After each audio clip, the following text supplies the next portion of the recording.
J'avais essayé de me suicider 2 fois. J'ai échoué dans mes 2 tentatives. J'étais au bord de la mort parce que je ne pouvais pas manger. Ma vie semblait ne jamais devoir finir.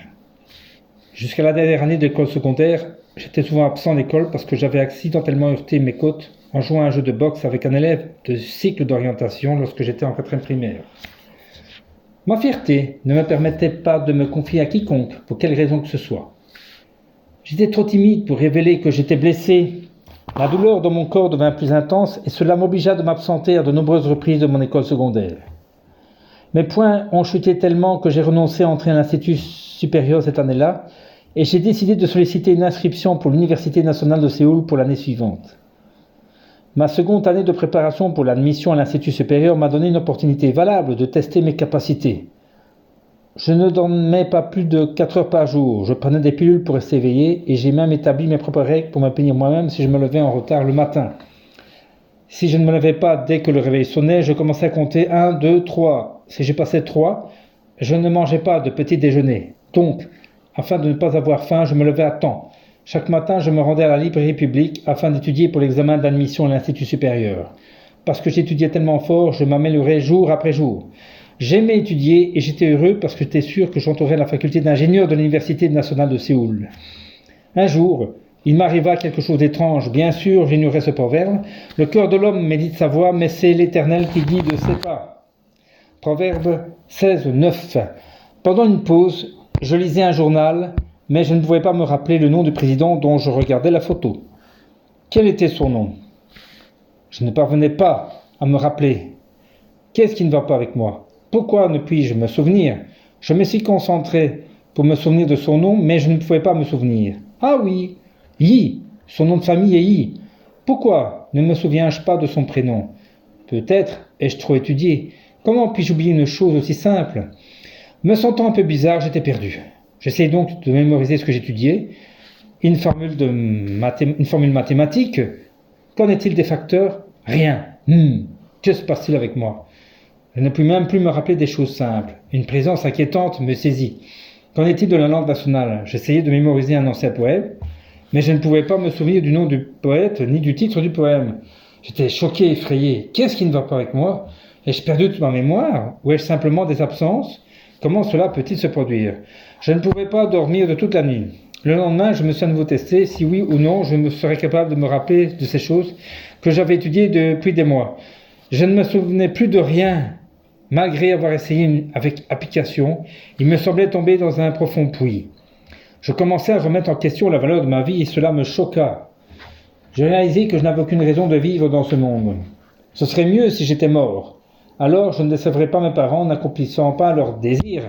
Combien l'échec de mon entrée à l'Institut supérieur serait manifestement troublant après avoir essayé 2 fois. Je croyais que ma mort allait tout résoudre. Je me suis arrêté à toutes les pharmacies de la rue Ulgiro pour acheter des somnifères. J'ai acheté 20 pilules. J'ai sorti mon agenda et je l'ai brûlé page par page. J'ai regardé en arrière aux 20 années de ma vie. J'ai arrangé mes affaires personnelles et j'ai dit adieu à ma vie. J'ai fixé le jour J et un plan détaillé pour mon suicide. Pendant que j'étudiais, je vivais dans une chambre meublée près de la maison de ma sœur aînée où je prenais tous mes repas. Je partageais la chambre avec mon frère aîné qui revenait généralement du travail vers 23 heures. Avant qu'il ne rentre à la maison, j'y étais seul. C'était un bon endroit pour me suicider. J'ai nettoyé ma chambre et j'ai écrit une lettre de suicide pour mes parents, mes frères et mes sœurs. Mon plan était parfaitement préparé, attendant simplement le signal. Selon mon plan, je me suis d'abord rendu à la maison de ma sœur aînée. Ma sœur, je vais étudier à la maison de mon ami ce soir, tu ne dois pas m'attendre pour dîner, ok? Ma sœur généreuse me crut et continua à faire ses travaux ménagers. Je suis retourné dans ma chambre, ai mis mes chaussures dans la chambre et ai fermé la porte. J'ai étalé une couverture et avalé les 20 somnifères que j'avais préparés. Cela ne m'a pas fait dormir immédiatement. Après m'être allongé sur la couverture, j'ai perdu conscience. Ce soir-là, mon beau-frère et mon frère aîné ressentirent un désir étrange de rentrer plus tôt à la maison que l'heure habituelle de fermeture à 23 heures. Ils fermèrent leur magasin et rentrèrent directement à la maison, supprimant leur arrêt habituel pour une boisson alcoolique. Ils arrivèrent à ma chambre pour me chercher malgré qu'on leur ait dit que je devais être chez mon ami.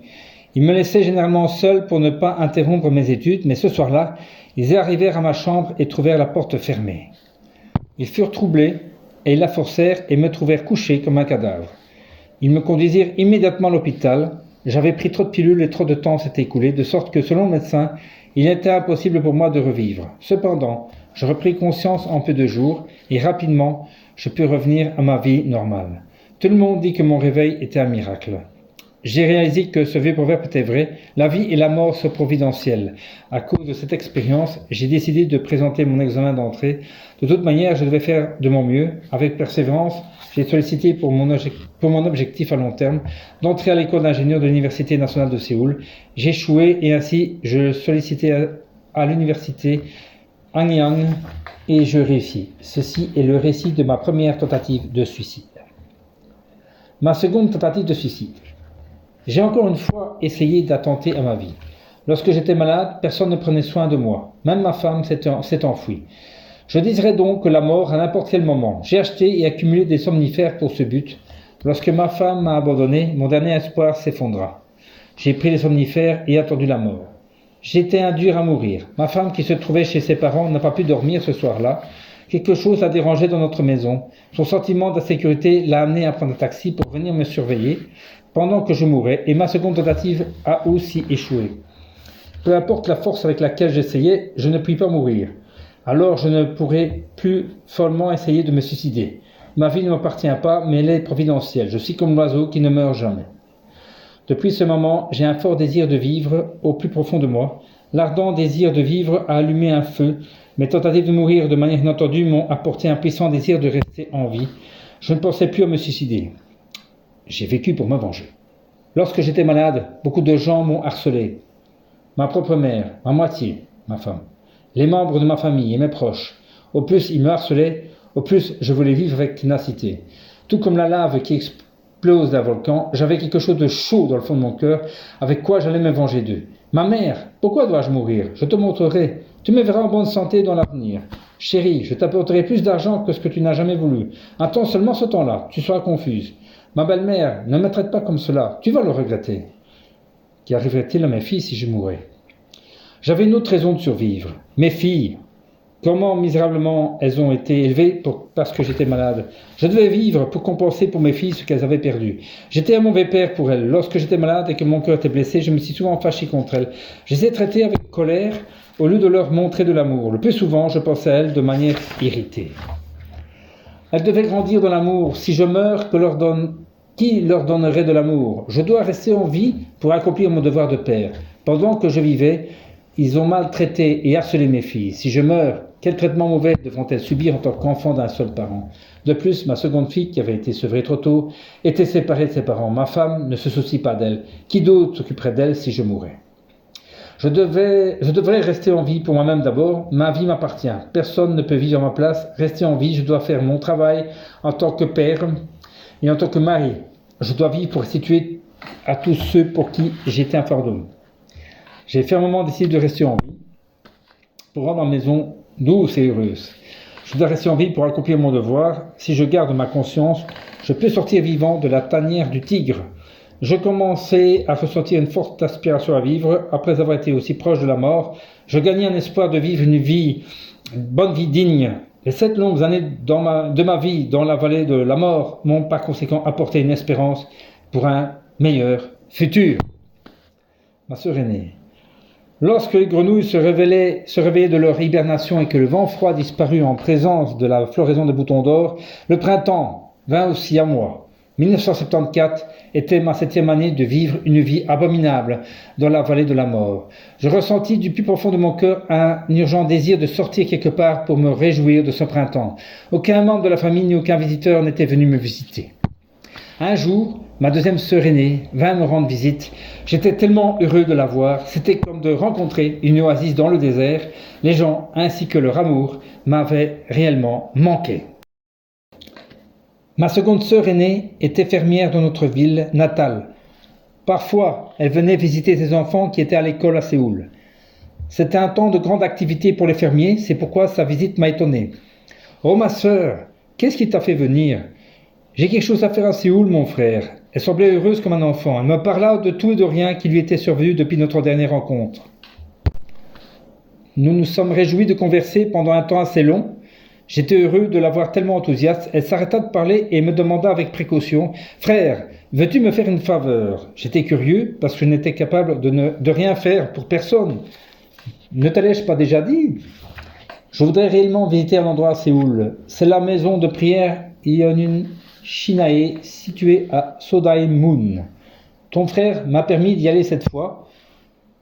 Mon frère, peux-tu s'il te plaît m'y amener ? Elle m'a sincèrement demandé une faveur, s'attendant au plaisir d'assister à la réunion là-bas. Sa demande me paraissait trop sérieuse pour pouvoir refuser. Mais je devais la rejeter. Ma sœur, ne sais-tu pas que je ne le puis ? Pourquoi me demandes-tu cela ? Tu peux trouver quelqu'un d'autre pour te conduire. Pourquoi ne vas-tu pas avec Young-gun ou Yeon-su ? Elle avait 2 fils qui pouvaient la guider. Mais elle persista à me demander « Frère, je suis une étrangère à Séoul et mes enfants doivent aller à l'école. Je veux réellement y aller. C'est pourquoi je te le demande. » Je ne pouvais dire non à ma sœur aînée. De plus, moi aussi, je désirais sortir pour une pause. Lorsque je lui ai dit « Oui, je vais t'y amener », elle était tellement ravie. « C'est tellement chouette de ta part, frère. Merci beaucoup. Prépare-toi pour demain matin. Je reviendrai ici, ok ? Je dois aller préparer à manger pour mes enfants maintenant. » Comme je la regardais partir, ses pas me paraissaient comme si elle faisait des bonds de joie. Son allure joyeuse me rendit heureux aussi, prenant conscience, oh, je puis aider les autres. Mes frères et sœurs étaient 6 en tout et j'étais le cadet. J'avais 2 frères aînés et 2 sœurs aînées. Parmi celles-ci, ma seconde aînée était la préférée. Depuis sa naissance, elle n'était pas uniquement généreuse et d'un grand cœur, mais aussi belle et diligente. C'est pourquoi tout le monde l'aimait. Ma seconde sœur aînée souffrait malheureusement d'une fièvre lorsqu'elle était bébé. La conséquence fut qu'elle perdit la vue d'un œil. Son corps était relativement petit. Beaucoup de gens se moquaient de sa petite stature et de son œil mort. Lorsqu'elle grandit pour devenir une adolescente, elle était déprimée de son apparence, ayant un œil mort et une petite stature. Cela la décida à rester célibataire. Certains voisins plus âgés, qui avaient des filles célibataires, la voulaient pour bru. Elle finit donc par épouser un homme vivant dans un village voisin. Après le mariage, elle travailla dur et tint parfaitement sa maison pour sa nouvelle famille. Elle fit de son mieux pour préparer les 12 cultes de souvenirs annuels. Elle donna naissance à 3 fils et 2 filles et les éleva avec grand soin. Ma sœur aînée a accepté Jésus. Un jour, un ancien chrétien qui vivait dans le même village vint vers ma sœur aînée et lui parla de la parole de Dieu. Cela lui donna une joie véritable, de sorte qu'elle voulait réellement courir vers une église. À cette époque, elle était trop occupée pour aller à l'église à cause de son travail de fermière. Plus tard, une jeune fille aveugle, qui était la fille d'une diaconesse, lui rendit visite pour lui parler de la chrétienté. Cette fille aveugle vint visiter ma sœur chaque jour et lui parla de Dieu. Elle était tellement assidue et ce qu'elle disait était tellement intéressant pour ma sœur aînée qu'elle avait le désir de continuer à écouter son histoire. Finalement, ma sœur aînée s'est rendue à son église. Combien elle s'est sentie heureuse et joyeuse. Cette journée est devenue inoubliable pour ma sœur. Depuis lors, ma sœur aînée n'a jamais manqué d'aller à l'église le dimanche. Lorsqu'elle entendait le son de la cloche de l'église, elle se hâtait de terminer son travail pour aller à l'église. Elle se sentait toujours à l'aise à l'église et pendant qu'elle travaillait à la maison ou dans les champs, elle chantonnait des hymnes. Malgré qu'elle soit occupée par le travail des champs, elle réservait tout le temps qu'elle le pouvait à écouter la parole de Dieu. Partout où elle allait dans les champs, elle emportait une radio dans son panier. Elle réglait le poste sur la station d'émission chrétienne et elle apprenait les chants, les hymnes et la parole de Dieu. Le but de sa vie était d'adorer Dieu, d'évangéliser les gens et de prier à Dieu. Rien d'autre ne pouvait lui apporter le bonheur. Pendant la saison des champs la plus active, la plantation du hiver, elle gardait chaque jour de sabbat. Après qu'elle ait assisté aux veillées de prière, elle ne se levait jamais tard le lendemain, malgré qu'elle se levait tôt et travaillait dur. Elle avait toujours un sourire sur le visage. Ses voisins lui disaient souvent « Je ne t'ai jamais vu devenir malade. Si tu crois au Seigneur Jésus, peux-tu vivre une vie saine et heureuse comme cela ?»